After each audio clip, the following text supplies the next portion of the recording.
अस्सलामुअलैकुम। Straight talk में खुश आमदीद। आपके साथ मैं हूँ आयशा बख्श। ईरान के वजीर खारिजा अब्बास अराक्ची का रूसी दौरा महज एक सिफारती मुलाकात नहीं, बल्कि ये कैसे आलमी मंजरनामे का इशारा है जहाँ मशरक़ वस्ता की जंग अब बड़ी ताकतों के स्ट्रेटेजिक इम्तिहान में बदलती दिखाई दे रही है। रूसी सदर पुतिन ने जिस खुले अंदाज में ईरान की हिमायत की, ईरानी अवाम की आज़ादी, खुद मुख्तारी और मुज़ाहिमत को सराहा और रूस ईरान स्ट्रेटेजिक ताल्लुकात जारी रखने का ऐलान किया, इसने दुनिया को ये पैगाम दिया है कि मॉस्को सिर्फ खामोश मुबस्सिर नहीं रहा। इसके साथ अक़वाम मुत्तहिदा में रूसी सफ़ीर की जानिब से आबनाए हुर्मुज़ पर ईरान के मौक़िफ़ की दो टोक हिमायत मग़रिब को क़ज़्ज़ाक़ करार देना और ईरान के समंदरी हक़ दिफ़ा को कानूनी हैसियत देना साबित कर रहा है कि रूस सिफारती, सियासी और बयानिए के महाज पर तेहरान के साथ ज़्यादा नुमायां अंदाज में खड़ा हो रहा है। तहम असल सवाल यह है कि क्या रूस अमली तौर पर भी ईरान के लिए आगे बढ़ेगा? रूस के पास महदूद मगर अहम ऑप्शंस मौजूद हैं। सिफारती ढाल, अक़वाम मुत्तहिदा में वीटो, इंटेलिजेंस ताउन, दिफाई टेक्नोलॉजी और तवानाई इत्तेहाद। लेकिन यूक्रेन जंग, मगरबी पाबंदियों और दाखिली माशी दबाव रूस को बराह रास्त तस्करी तसादुम से मोहतात रखते हैं। दूसरी जानिब ईरान की नजरें चीन पर शायद इससे भी ज्यादा लगी हुई है। तेहरान जानता है कि चीन उसका सबसे बड़ा माशी शराकतदार है।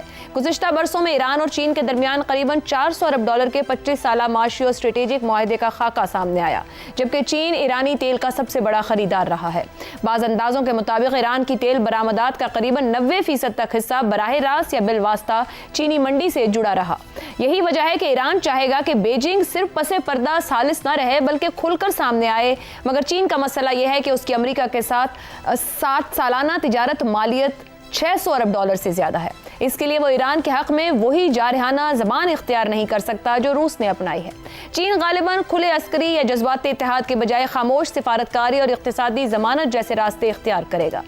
यहाँ बुनियादी फ़र्क वाज़ेह है। रूस ईरान के लिए सियासी ढाल बन सकता है, मगर चीन माशी ऑक्सीजन। रूस फौरी बयानियाँ दे सकता है, मगर क्या देर पा मुआहदे के लिए चीन को ही किरदार अदा करना पड़ेगा? सवाल यह है कि अगर अमेरिका ईरान जंग के हल के लिए इनमें से किसी एक ताकत को ज़्यादा काबिल कबूल सालिस समझे तो वो कौन होगा? इसी जाविये से प्रोग्राम के पहलू रखेंगे। हमारे साथ हैं शहजाद चौधरी, जैगम खान, आमिर अहमद खान और हसन निसार साहिब। प्रोग्राम का सवाल आप सभी के लिए। पुतिन से अक़वाम मुत्तहिदा में रूसी सफ़ीर तक, आबनाए हुर्मुज़ की बंदिश पर ईरान की हिमायत, मग़रिब क़ज़्ज़ाक़ करार। क्या मॉस्को महज सख्त सिफारती पैगामात देने तक ही महदूद रहेगा?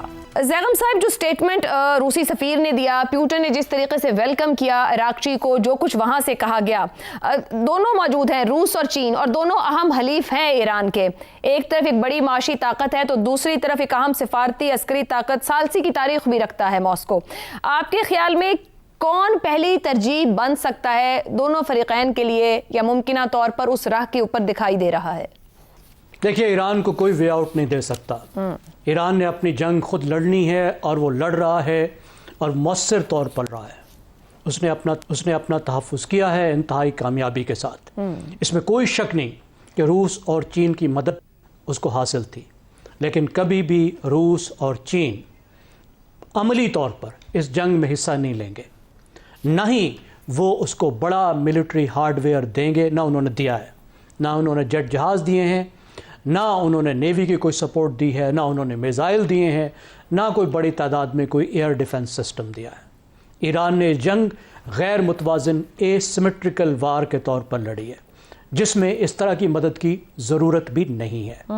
देखिए, इस वक्त अगर इस जंग में किसी की लॉटरी निकली है तो उस बंदे का नाम व्लादिमीर पुतिन है।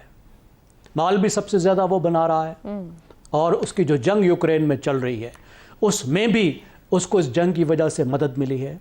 उसकी पोजीशन भी मजबूत हुई है, उसकी बारगेनिंग पोजीशन भी बेहतर हुई है। अभी देखिए, इस मुलाकात से पहले, इस विज़िट से पहले जो ईरानी वज़ीर ख़ारजा रूस में गए हैं, तो रूस सफ़ारती मदद ईरान को दे रहा था, लेकिन आप देखें उसकी टोन अब बदल गई है। अब वो मुहतात जो सफ़ारती इमदाद थी, उसकी बजाय आपको ऐसा लग रहा है कि वो एक खुला पॉलिटिकल बैकिंग कर रहा है, कम से कम रेटरिक में, नैरेटिव में, बोलने में। ये मदद वो करता रहेगा। अब जाहिर है ये सफ़ारती मदद का जो लेवल है उसने बढ़ा दिया है। और अगर बात यूएन में जाएगी, और यूएन में बात जाना जो है वो अब कोई ज़्यादा उसका इम्कान नहीं है, यूएन की कोई अहमियत नहीं रही, यूएन की रेजोल्यूशन की अहमियत नहीं रही, वहाँ वीटो की अहमियत नहीं रही, लेकिन वो वीटो की मदद वहाँ पे अवेलेबल है। रूस उस अप्रोच की हिमायत कर रहा है जो अप्रोच पाकिस्तान और चीन ने दुनिया को पेश की थी, अमेरिका को पेश की थी, ईरान को पेश की थी कि एक मरहलावार आप एक फ्रेमवर्क अपनाएं, सबसे पहले तनाव को कम करें, हुर्मुज़ को खोलें, उसके बाद जो ज़्यादा लंबे और संजीदा मसले हैं जिस तरह न्यूक्लियर प्रोग्राम का मसला है, जिस तरह एक्सेस ऑफ रेजिस्टेंस का मसला है, इसको बाद में तय करें। इसको भी रूस बैक कर रहा है और ईरान भी अब इसी के ऊपर आ गया है, यही बात कर रहा है जो पाकिस्तान और चीन का फ्रेमवर्क था।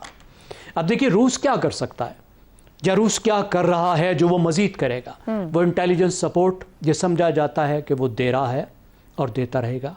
सैटेलाइट डेटा के बगैर प्रेसियन जो टारगेटिंग ईरान कर रहा है वो मुमकिन नहीं थी, ज़ाहिर उसको सैटेलाइट डेटा वो दे रहा है। इलेक्ट्रॉनिक वारफेयर में वो मदद फराहम कर रहा है। एयर डिफेंस में जो भी कैपेबिलिटी ईरान के पास है थोड़ी या ज़्यादा, उसमें भी वो उसकी मदद कर रहा है। लेकिन ये मदद इस तरीके से उसने की है और इस तरीके से ही करेगा कि ये सब कुछ काबिल इनकार हो। अगर कोई कहे तो रूस कह सके नहीं मैंने तो जैगम साहब ये कह लूं कि रेटरिक बैकिंग लाउड रहेगी और बाकी हिडन रहेगी।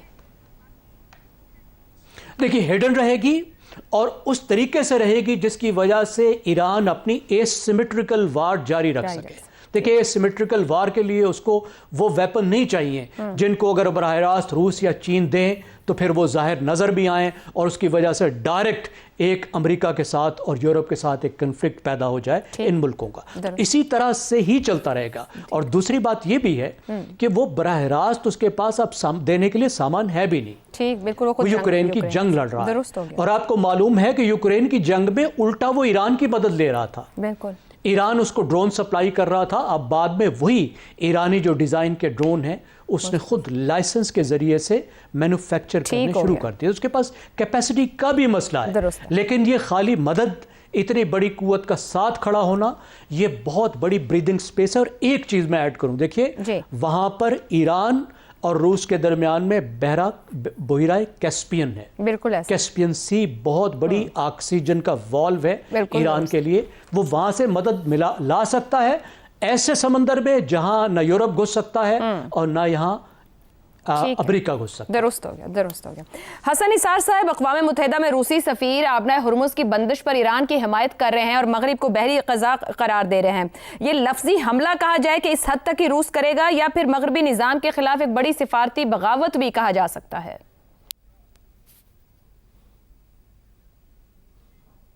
मैं अपने प्रोग्राम ब्लैक एंड वाइट में खुल के ये बात कर चुका हूँ और कब से कह रहा हूँ कि सूरत हाल को सिर्फ अमेरिका ईरान नहीं, अमेरिका ईरान चीन रशिया के तनाजुर में देखने की कोशिश करना भी ज़रूरी है। तो तफसीलें अर्ज कर चुका हूँ मैं अपना ब्लैक एंड वाइट में। और यहाँ तक कि मैं खित्ते की जो दूसरी या चाइना के करीबियों की जो दो एटमी ताकतें हैं उनकी तरफ भी मैंने महूम से इशारे वाजे, मतलब मैंने डेफिनेट बात नहीं की, वह भी मैं कर चुका हूँ। नौबत अगर बढ़ती है तो यहाँ तक भी जा सकती है। अमेरिका को खुला वाण देना, ख़ास तौर पे जबकि वो काफ़ी बुरी तरह एक्सपोज हो चुका है, ग्लोबली खासा जलील हो चुका है, अपने अंदर उनका इन्हतात जारी है, उसका जो भी है सरबराह वगैरह उसकी मकबूलियत, सो किसी भी इम्कान को रूल आउट करना मेरे लिए तो मुमकिन नहीं। Anything can happen. मैं तो कहाँ तक चला गया हूँ, मैं तो कह रहा हूँ कि रशिया, चाइना, ईरान, अमेरिका, इन सबको मिला के देखें और फिर एक पॉसिबिलिटी रिमोट सी हो जाए, वो ज़हन में रखें कि यहाँ दो एटमी ताकतें और भी बसती हैं। बात अगर एक हद से निकल गई, first world war, second world war में वो डे वन से सारे थे। हालात का जबर होता है और जो नहीं हुआ वो कल हो सकता है।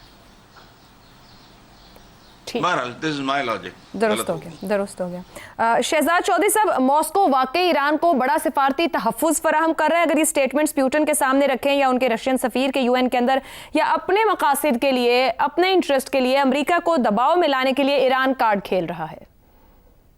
देखिए, मेरा ख्याल है कि ईरान ने रूस को बहुत एक इम्पॉर्टेंट स्पेस दिया है, बहुत बड़ा इनिशिएटिव उसके हाथ में दिया है। इसमें भी कोई शक नहीं कि पाकिस्तान के मुकाबले में या बाकी ममालिक जो साथ शामिल थे पाकिस्तान के इस मसालती प्रोसेस के अंदर, उसके उनके मुकाबले में रूस का अपना हुजम और उसका असर रसूख बहुत ज़्यादा है। यूएसएसआर की शक्ल में जो रूस का प्रेडेसेसर था, वो अमेरिका का मुकाबला दहाइयों पे कर चुका है, इसलिए उसकी अपनी एक हैसियत है, उसकी पहचान है। आज भी अमेरिका रूस के बारे में बहुत शाकी रहता है कि ये किस हद तक अपनी ताकत हासिल कर पाएगा, क्योंकि इकोनॉमिकली वो पीछे रह गया चीन के मुकाबले में, लेकिन मिलिटरीली आज भी काफी एक इफेक्टिव फोर्स है। तो ये तो हो गई उसकी रूस की अहमियत। अब अगर रूस ईरान के साथ मिलके इस मामले के हल की तरफ ले जाना चाहता है, आपने सवाल किया अमली तौर पर शामिल होगा या नहीं। अमली तौर पे मतलब आपका अगर जंग में शामिल होना है, यानी वो ईरान के साथ आएगा और कहेगा कि हम दोनों मिलकर जंग करते हैं अमेरिका के साथ, तो ऐसा हरगिज नहीं होने वाला। और अगर आप चीन को भी इसमें शामिल करना चाहते हैं तो ऐसा हरगिज नहीं होने वाला। अच्छा, मैं उसकी वजह बता देता हूँ क्या वजह है, लेकिन ये होगा नहीं। तो इसलिए रूस क्या कर सकता है, वही प्रोसेस जो कि पाकिस्तान ने शुरू की थी। जब रूस अपना हुजम लेके ईरान के लिए वो मामला को आगे लेके चलेगा, चाहे उसमें हुर्मुज का मामला है, चाहे न्यूक्लियर का मामला है, जो कि दो बड़े मामले हैं जिसको कि इस वक्त अमेरिका को क्या इंटरेस्ट है, उसका कंसर्न है, उसके लिए एक इशू बने हुए हैं, तो उनको लेके जाएगा तो कोई ना कोई हल दे पाएगा। एक और चीज याद रखें कि इस वक्त रूस भी ऑफ रैंप चाह रहा है यूक्रेन की जंग के अंदर। 4-4.5 साल से वो भी इस इंतजार में था कि कोई तो इसको रोके यूक्रेन को, ये मेरी बात मान जाए, ये बात मान जाए तो मुझे भी ऑफ रैंप मिल जाए। कौन चाहता है कि 4-4, 5-5 साल जंगें करता रहे खाम खा की नुकसान दे, जिसमें कि कहाँ उसका रुतबा, कहाँ यूक्रेन का रुतबा, और यूक्रेन को जिंदा रखा हुआ है पूरे यूरोप ने और अमेरिका ने मिलकर।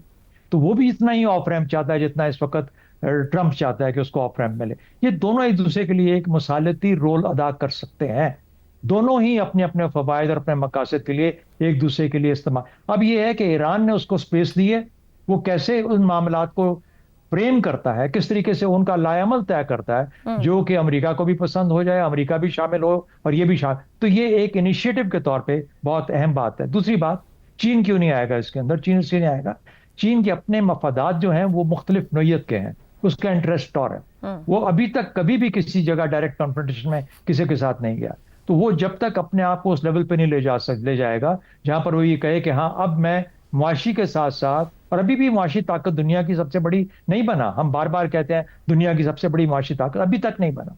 वो कहते हैं जब तक मैं उस लेवल पे नहीं जाऊंगा अपनी मईशत के हिसाब से, और फिर उसके बाद कंपैटिबल अपनी मिलिट्री ताकत नहीं लेके आऊंगा, तो मैं वो रोल नहीं अदा करूंगा। लेकिन ये सब के सब चीन समेत, और चीन खासतौर पर रूल बेस्ड ऑर्डर के दाई हैं। ये चाहते हैं कि जिस रूल बेस्ड ऑर्डर के तहत चीन ने इतनी तरक्की देखी, रूस ने अपना एक मकाम देखा और फिर से अपने आप को दोबारा खड़ा किया, वही रूल बेस्ड ऑर्डर ही होना चाहिए ताकि दुनिया के अंदर कोई तो निजाम हो। शहजाद साहब कतई कलामी, जो आपने एक जुमला बोला रूल बेस्ड ऑर्डर, चाइना की तो अपनी अमेरिका के साथ 600 अरब डॉलर की तिजारत है। अब रूल बेस्ड ऑर्डर ये अगर चाह रहे हैं तो अमेरिका को कौन बेहतर सूट करता है इस खित्ते में, इन दोनों ताकतों में से, कि जिस हम ऑफ रैंप या इससे निकलने की एग्जिट की बात कर रहे हैं, कौन बेहतर तौर पर यहां से दे सकता है? कोई भी नहीं। तीनों कंपेटिटर्स है ना, मुख्तलिफ लेवल के कंपेटिटर हैं, एक दूसरे के मसावी हैं, एक दूसरे के साथ मिलके भी चलते हैं, एक दूसरे के मुकाबले भी हैं। यही तो बड़ी इस वक्त मुकाबला है, बड़ी जंग है दुनिया के अंदर। तो कोई ये नहीं कहेगा कि कौन उसको सूट करता है, कि कौन उसके साथ मिलके कोई मामला रूल बेस्ड ऑर्डर को क्रिएट करे। अमेरिका नहीं करना चाहता, कम से कम ट्रंप के नीचे नहीं करना चाहता। वो तो डिस्ट्रॉयर है ना, डिसरप्टर है। ये हमने पहले दिन कहा था जब ये बना था, डिसरप्टर इन चीफ है ये। तो डिसरप्टर इन चीफ तो नहीं मामला चाहता उस तरीके से। उसने कहा मेगा, उसने कहा अमेरिका फर्स्ट, ये वो वगैरह, मेरे पास कोई ना है, इस तरह की बातें कर रहा है ना। वो तो रूल बेस्ड ऑर्डर को तहस नहस कर दिया ना उसने। अगर इंटरेस्ट है तो आज चीन का है खास तौर पर, और रूस का किसी हद तक। ये दोनों कौमें मिलके वो जो स्पेस क्रिएटेड हुई है जिसमें अमेरिका के बाहर जाने से, आज इनको आगे बढ़ के वो रोल अदा करना पड़ेगा कि रूल्स जिसके तहत दुनिया चल रही थी अभी तक, उसमें अक़वाम मुत्तहिदा भी शामिल है, उसमें बाकी मामला भी हैं, उसमें न्यूक्लियर भी हैं, उसमें मुआशी भी हैं, WTO भी है, वगैरह वगैरह। ये सब चीजें जब तक ये कोई बढ़ के उनकी जिम्मेदारी नहीं उठाता कि हम इंश्योर करेंगे कि इस तरीके के एक निजाम क्रिएट करना है ना, जहां दुनिया को एग्री करवाना है कि आइए मिलके इसका जिम्मेदारी उठाते हैं, इसको लेके चलते हैं, और शायद हम अमेरिका को भी माइल कर पाए किसी वक्त में जाके, अगली किसी और एडमिनिस्ट्रेशन के नीचे। तो सबसे अच्छी बात यह है कि ट्रंप सिर्फ 4 साल के लिए है। ये 4 साल के बाद कहीं नजर किसी को नहीं आएगा, 2.5 रह गए, अमेरिका बदल जाएगा, किसी और शख्स के नीचे कोई और सोच ले आएगा। तो इसलिए बहरहाल उसका इंतजार किए बगैर आज जो मौका आया है रूस को भी और चीन को भी अपना रोल अदा करना चाहिए। और बेशक रूस बहुत अहम किरदार अदा कर सकता है, उसकी सुनी भी जाएगी ईरान के मामले को हल करने के लिए। दुरुस्त हो गया। आमिर अहमद खान साहब, क्या पुतिन के अल्फाज जो हैं ईरान के लिए, इसे कहा जा सकता है कि रियल स्ट्रेटेजिक डिजाइन वो कोई रखता है, या फिर ये कहा जाए कि सिर्फ आलमी बयानिए में अपना असर बढ़ाने की एक चाल है? और दूसरा इस बात का जो शहजाद साहब ने आखिर में बात की ना, स्पेस क्रिएट हुई है, क्या रशिया और चाइना मिलकर कोई रोल प्ले कर पाएंगे या बस बयानात तक रहेंगे? आयशा, देखें, जब आप बात करते हैं ना रोल प्ले करने की, तो ये जो बड़ी बड़ी ताकतें हैं, ख़ास तौर पे जो जौहरी ताकतें हैं, ये डायरेक्टली तो एक दूसरे से भिड़ती नहीं हैं। ये इनको बड़ी अच्छी तरह से पता है कि वो एक ऐसी सिचुएशन है, वो उन्होंने क्यूबन मिसाइल क्राइसिस के अंदर वो वाली सिचुएशन एक दफ़ा देख ली है, और वो कहीं पर भी उसकी एपेटाइट नहीं है कि उस तरह की सिचुएशन दोबारा क्रिएट हो। अब जो प्रेसिडेंट पुतिन हैं, अगर हम उनकी पॉलिटिक्स देखें, और ख़ास तौर पे अरब स्प्रिंग के बाद जिस तरह से उन्होंने अपने आप को पोजीशन करने की कोशिश की इस खिते में, मिडल ईस्ट के अंदर, तो उसके अंदर जनरली उनकी तमाम तर जो मूवमेंट थी, उनकी तमाम तर जो स्ट्रैटेजी थी, उसके बारे में यही था कि देखें, जैसे वो तो कहते हैं ना, प्रेसिडेंट ट्रंप तो कहते हैं ना कि अमेरिका फर्स्ट, और करते कुछ और है, लेकिन पुतिन जेन्युइनली रशिया फर्स्ट की बात करता है, और रशिया फर्स्ट की बात इकोनॉमिक मैटर्स के अंदर वो नहीं करता, बिकॉज वो इकोनॉमी तो उन्होंने श्रिंक करके रशिया की, तो बरतानिया एक छोटा सा जजीरा है, उससे भी आधी इकोनॉमी रह गई हुई है रशिया की, वो पॉलिटिकली वो उसकी बात करती हैं। और पॉलिटिकल चैलेंज इस वक्त प्रेसिडेंट पुतिन के सामने सबसे बड़ा पॉलिटिकल चैलेंज जो है वो यूरोप है और वो नेटो है। एंड उनकी ख्वाहिश ये होगी कि ये सिचुएशन के अंदर यस, वो ज़रा सख्त अगर वो बात करेंगे, अपना लहजा ज़रा वो सख्त करेंगे, तो ज़रूरी नहीं है कि उससे हम ये नतीजा निकाल सकें कि हाँ शायद वो बराह रास्त मैदान में उतरने का सोच रहे हैं। हरगिज़ नहीं, मेरा ख्याल है इस तरह की चीज़ मुमकिन। उनकी ख्वाहिश ये होगी कि वो उसको इस्तेमाल करें कि यूरोप, जो कि अमेरिका का जो नेटो की तरफ एटीट्यूड रहा है, और जिस तरह से यूरोप अब नेटो को इकट्ठा और फाल रखने की कोशिश कर रहा है अपने तौर पर, इंडिपेंडेंट ऑफ अमेरिका, उसके अंदर किसी तरह से कोई रख ना डाला जाए। आपको पता ही है, अभी पिछले दिनों ही 90 बिलियन यूरोज़ की एड उन्होंने मंजूर की है यूरोपियन यूनियन ने फॉर द यूक्रेन वॉर।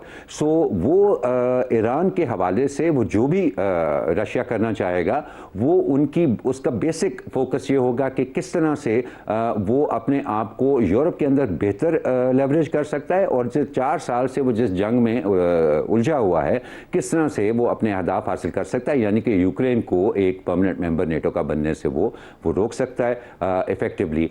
ये उसके लिए कैसे मुमकिन है। सो आई थिंक कि वो over and above everybody else, मैं समझता हूँ कि चाइना भी अपना कोई ग्लोबल रोल देख रहा होगा, और उसकी अपनी एक स्ट्रैटेजी है।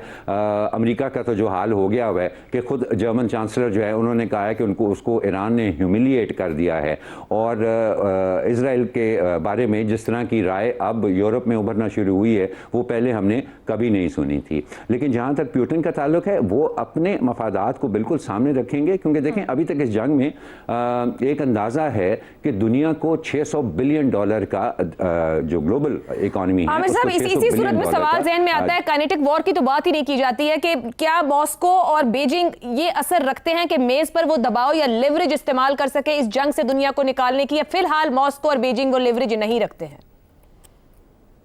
देखिए, उनके पास जो मैक्सिमम मेरे ख्याल में जो लेवरेज है वो ये है कि वो अब दोबारा escalation, because unlike the Ukraine war, ऐसा ये क्योंकि पूरी दुनिया इंपैक्ट कर रही है, तो वो तो 4 साल चल सकती थी ये जंग। ये वाली जंग जो है, इसको बहुत ज़्यादा आगे चलाना मुमकिन नहीं है। अभी तक अगर 2 महीनों के अंदर ग्लोबल इकॉनमी को $600 बिलियन का धचका लग चुका है। इनका ख्याल है, अब जो इकोनॉमिस्ट इसके ऊपर नज़र रखे हैं, इनका ख्याल है कि अगर ये 1 महीना भी और चली तो $1 ट्रिलियन का नुकसान दुनिया को होगा।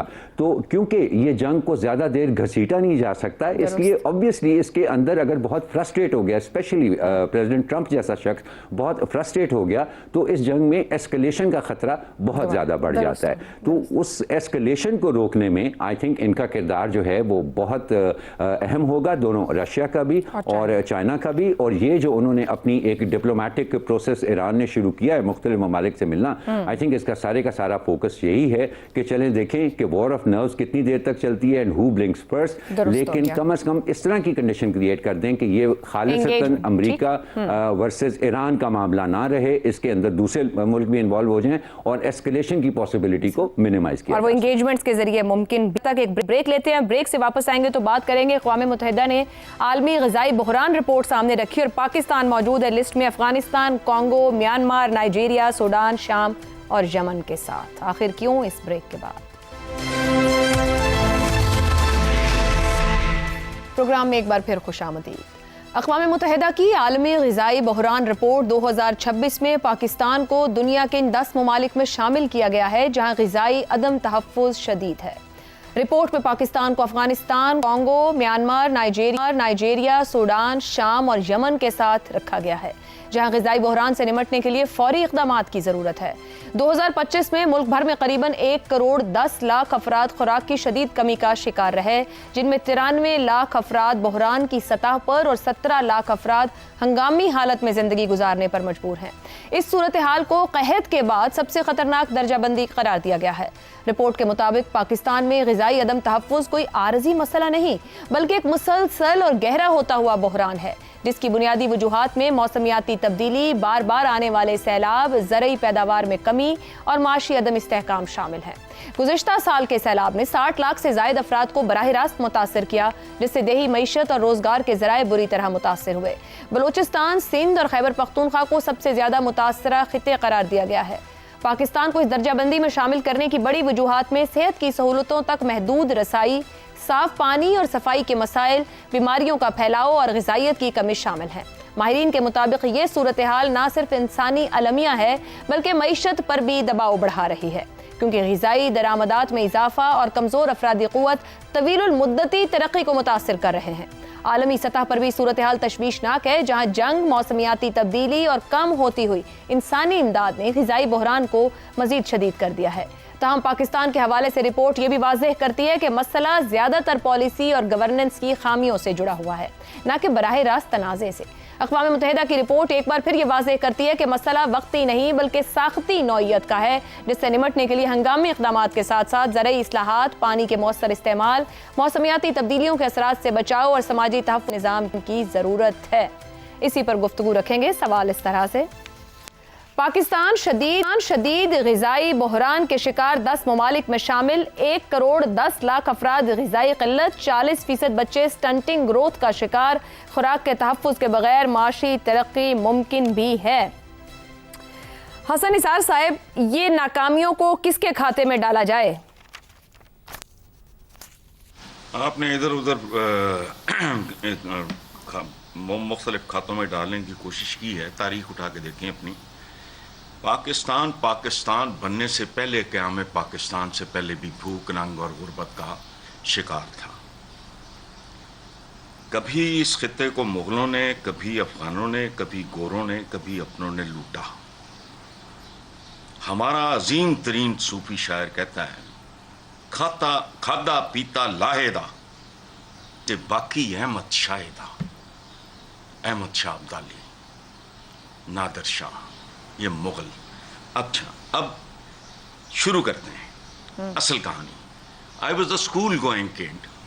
एक फिल्म रिलीज हुई, उसका नाम था रोटी। उसका एक कैरेक्टर मुझे याद रह गया, अकमल, बड़ा उसे पंजाबी फिल्मों का दिलीप कुमार वगैरह था, तो एम ही वो, लेकिन बहरहाल पॉपुलर था। फिल्म का नाम था रोटी। उसका थीम सॉन्ग पता है क्या था? जी। When I was a school go, I am over 70 now.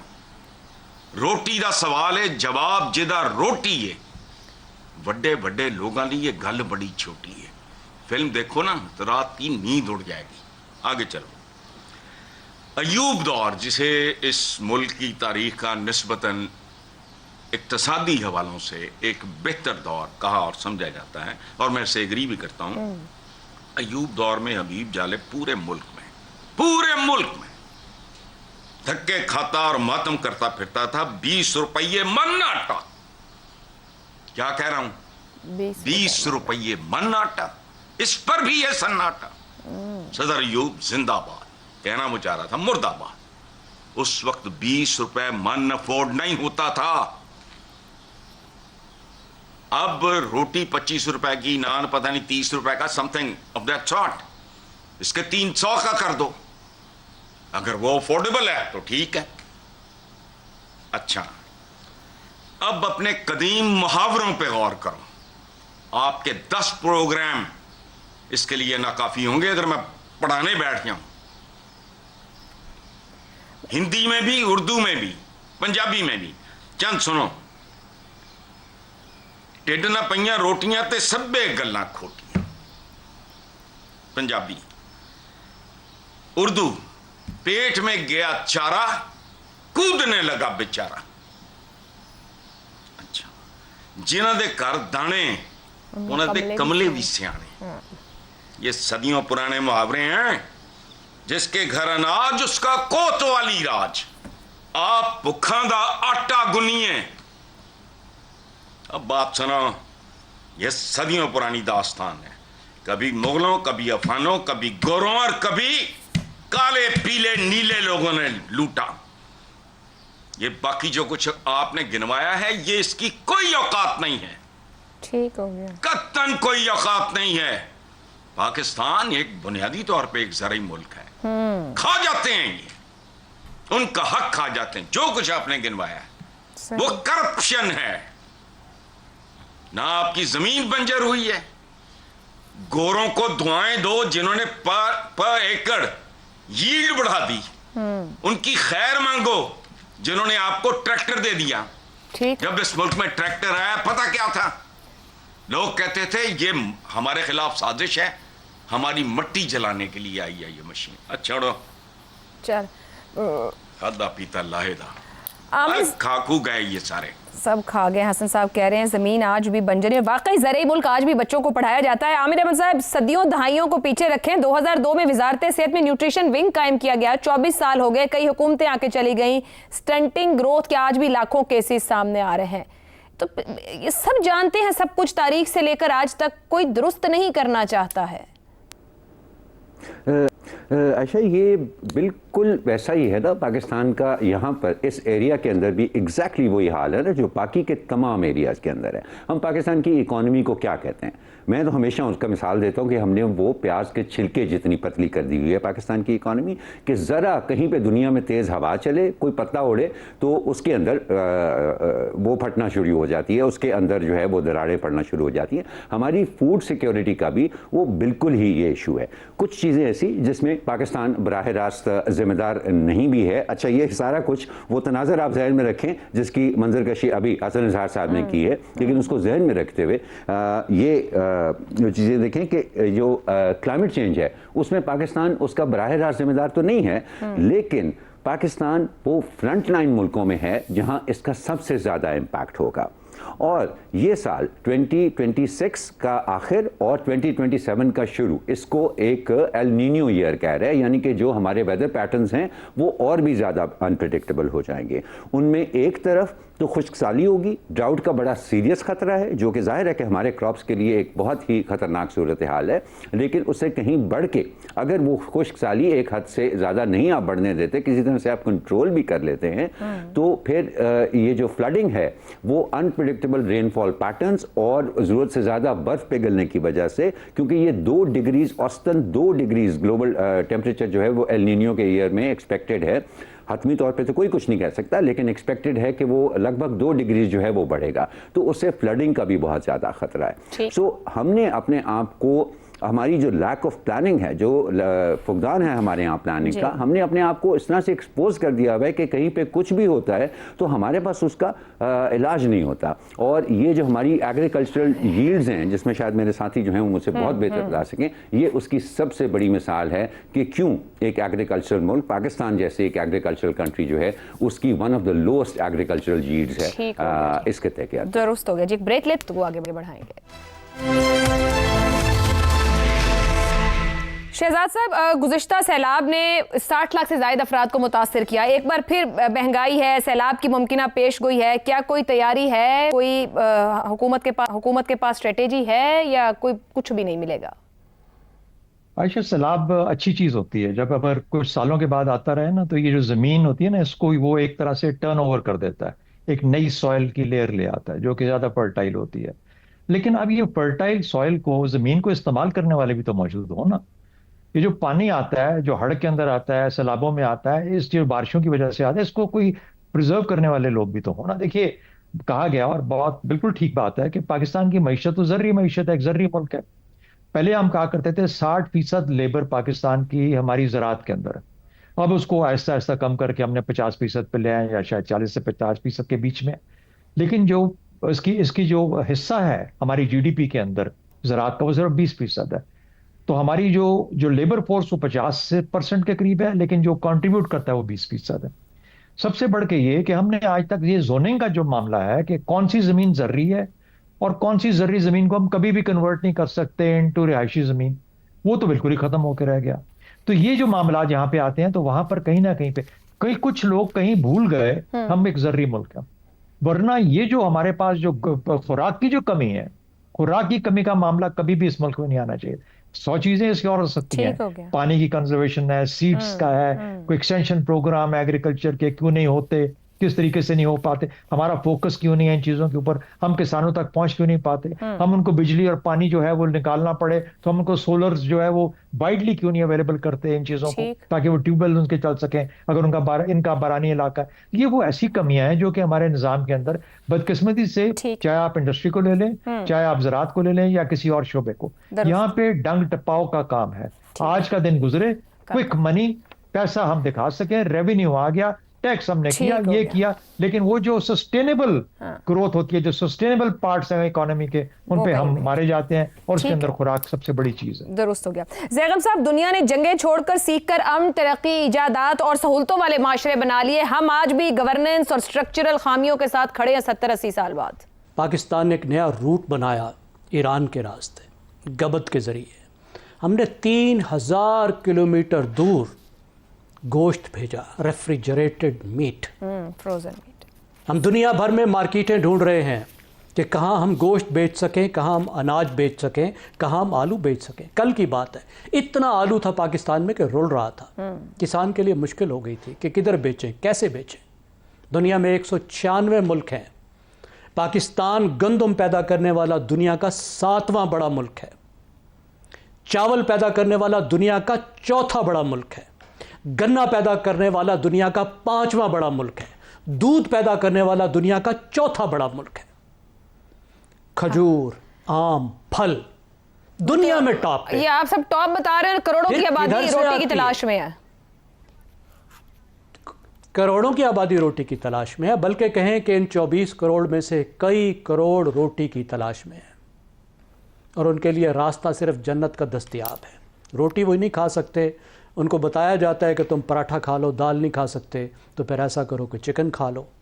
इसकी सीधी सीधी वजह है, और वो वजह है अदम मुसावात, वो वजह है गुर्बत, वो वजह है महंगाई। ऐसे ही है जैसे कोई गरीब बच्चा किसी सुपर स्टोर में जाए और देखभाल के घूम फिर के वापस आ जाए खाली हाथ, भूखा प्यासा, कोई भी वो चॉकलेट ना ले सके, टॉफ़ी ना ले सके। तो इसमें सुपर स्टोर का क्या कसूर है? इसमें तो उसकी गुर्बत का कसूर है। आपने ह्यूमन डेवलपमेंट की ही नहीं, इंसान को तरक्की दी ही नहीं। उसमें ना तालीम है, ना उसके पास वो वसाइल हैं, ना वो सलाहियत है कि वो रोज़ी कमा सके, ना आपकी जो एलिटिस्ट इकानमी है उसमें इस बात की काबिलियत है कि गुर्बत को कम कर सके। जब तक आप बुनियादी तब्दीलियाँ नहीं लाएंगे इंसानी तरक्की के हवाले से और मईशत के हवाले से, यही कुछ होगा। सब कुछ होते हुए लोग भूखे होंगे। दुरुस्त कह रहे हैं ज़ैगम साहब। लेकिन प्रोग्राम से इतना ही, और ये सोचने की बात है हुकूमतों और रियासत के लिए कि जिस मुआहदे के तहत आप हुक्मरानी कर रहे हैं उसको पूरा क्यों नहीं कर रहे। आज के लिए इतना ही, इजाज़त दीजिए, अल्लाह हाफ़िज़।